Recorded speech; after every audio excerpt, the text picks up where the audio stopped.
Thank you so much. I'm so excited about the snow. Don't get a lot of snow in Italy, so really cool. I am so happy to be here and in this wonderful meeting. Maybe biased, but I'm really enjoying it. So I am Martina de Majo. I'm the scientific director for the Alliance. I joined the Alliance full-time in May. And we'll go through a few projects in the research area of the Alliance. Because of time, we won't be able to tackle all the amazing projects that the Alliance is leading. But first of all, yes, that's right. So I want to introduce you to the Alliance Collaborative Research Principles. So first and foremost, pulse and cause involvement. They are the center of everything that we do, as you just heard. We look at research really from a global angle. So we are looking at projects that have a global impact. We adhere to our open science statement. Everything that the Alliance does is published and diffused widely through the Alliance network. We work hard to include underrepresented communities, and really one of our main objectives here is to avoid unnecessary duplication. I'm going to start with introducing the Scientific Advisory Council. I know a lot of you are familiar with the Alliance Councils. This is my favorite one, given that we're allowed to have favorites. So this is a council that is composed by key opinion leaders in the space, and we really have a global spread. And one of the things that we do is really to focus on communication and scientific communication. It's been highlighted already numerous times in this yesterday and today, how important it is to have unbiased scientific communication. And so I'm going to take you through a little trip of the website and show you really what we've been doing in the last few months. We've been reshaping a little bit this section of the website.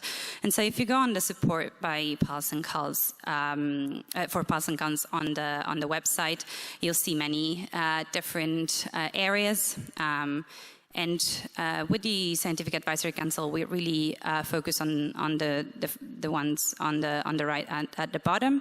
We'll go through drugs and development first. You can click on any of these links, and they will take you to the briefing notes. They'll have background and details on trials. I just took one as an example, but there's many different ones, as you can see here on the right. You can navigate the website. Another section is the approved drugs section, which is likely become a bit more populated in the last few months. For example, we have tofersen Kelsey here, and again, these notes are slightly different. They have a bit more details, but they're equally educational. And again, on the right, you'll see a menu that you can navigate. There's a brand new addition to this area of briefing notes, which is drugs no longer in development.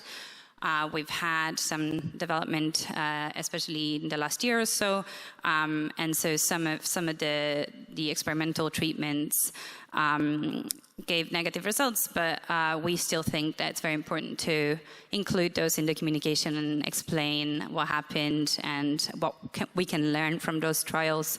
And for that reason, we have this section, as opposed to just taking them off from the website. And so this is an example for AMX35, who all of you will be familiar with. And you can, again, go through the website and really read all of these briefing notes. If there's anything that you think you want to tell us, like, don't hesitate to reach out. We're happy to hear from any of you regarding what we should tackle next. We do have our own process in deciding what briefing notes we tackle, but we like to hear from all of you. Another group that I really want to highlight is the Research Directors Forum. This is the group formed by all the research directors of the Alliance members. And so you know, like the Alliance has a lot of different members. Not all of them have a research unit, but those who do are invited to join this group, which I'm really super excited about, because we've realized that we have really the largest funders of research, except for government funding, as we've heard from Jinsey as well. But apart from the government funding, these are the people that fund research at the global level. And so we really thought that, and really this was Kathy's idea, that having everybody in the same room, first of all, getting familiar with each other, but also talking about what we can do at the global level really was an important task that the Alliance could take on. And so just going back to those research principles that I illustrated before, Pulse and Cause really at the center of what we do. Every single one of these organizations is involved with Pulse and Cause, and so we welcome feedback and we focus on those problems. And then we have a global impact. As you know, not all of the organizations have a research unit, and sometimes the research, as it's been mentioned before, can be a little bit of a luxury, but so we don't have a truly global spread in this group, but we do expand this to as membership expands. Open Science Statement, everything and anything that we do. This is a young group that was just born in February. Really, that's not true. We had our first meeting last year. So we haven't produced anything yet, but we will be distributing anything that is produced by this group. We really focus on including underrepresented communities, and really this is the ideal setting to avoid unnecessary duplication. We have a spread of wonderful and intelligent people that have knowledge regarding the research that's going on globally, and so this is an ideal setting to discuss that. Another highlight is one task force that started this year, which is the Outcome Measure Task Force, and really the aim is to advance and optimize current endpoints, but also really set on a number of outcome measures that the task force feels are important and accessible for clinical trials. We all know that this is a big issue in the field, and so we are happy to tackle this issue, and we involve Pulse and Cause by inviting them to be part of this task force. Many of you are part of this task force. Actually, Phil Green, who's a person living with ALS, is the co-chair. In terms of global impact, we have 16 key opinion leaders from 8 countries and 4 different continents. And we will release everything that this group does publicly and through the Alliance network. In terms of including underrepresented community, we encourage sponsors to really incorporate those measures that are accessible and usable in different settings. And in terms of avoiding duplication, I know that there's a number of efforts on this topic, and we're talking, for example, with CPATH, who are actually part of this task force, and we really focus on what's going on globally and not regionally. We also have a poster on this, so if you are at an MDA symposium, come and see me on Saturday afternoon. And generally what we want to do in 2025, and what we aim to do really in 2025, is keep working on briefing notes, which is what I've shown you, which is a very important activity that the SAC undertakes. We aim to release the first guidelines for the Outcome Measure Task Force and initial statements for the Research Directors Forum. We're also working with Christiana Salmon, who I know is here in the audience, to put together a task force on genetic counseling testing at the global level.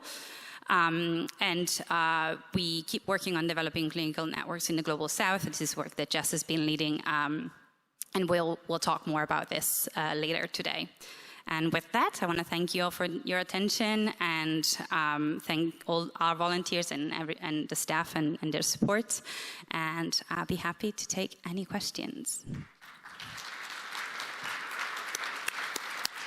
Thank you, Martina. So we're running a bit late, so we'll take a few questions, but anybody has any questions there? Yeah, in the back here. Hi, Andrea Paulsbackman, ALS Strategy Consulting. Martina, I am so excited to see how this has grown. Way back in the early days, I was part of the Scientific Advisory Council, but I'm happy to see how this has grown.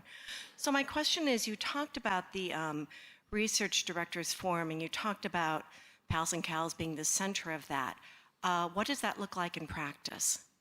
Yeah, that's an excellent question. So the group is pretty new, so we're still kind of figuring out the way of working. We actually have a meeting tomorrow, which is going to be an all-day in-person meeting to tackle these kind of topics and really understand our identity and how we can better serve the community.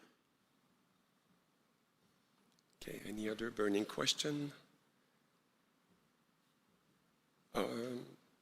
Yes, over there.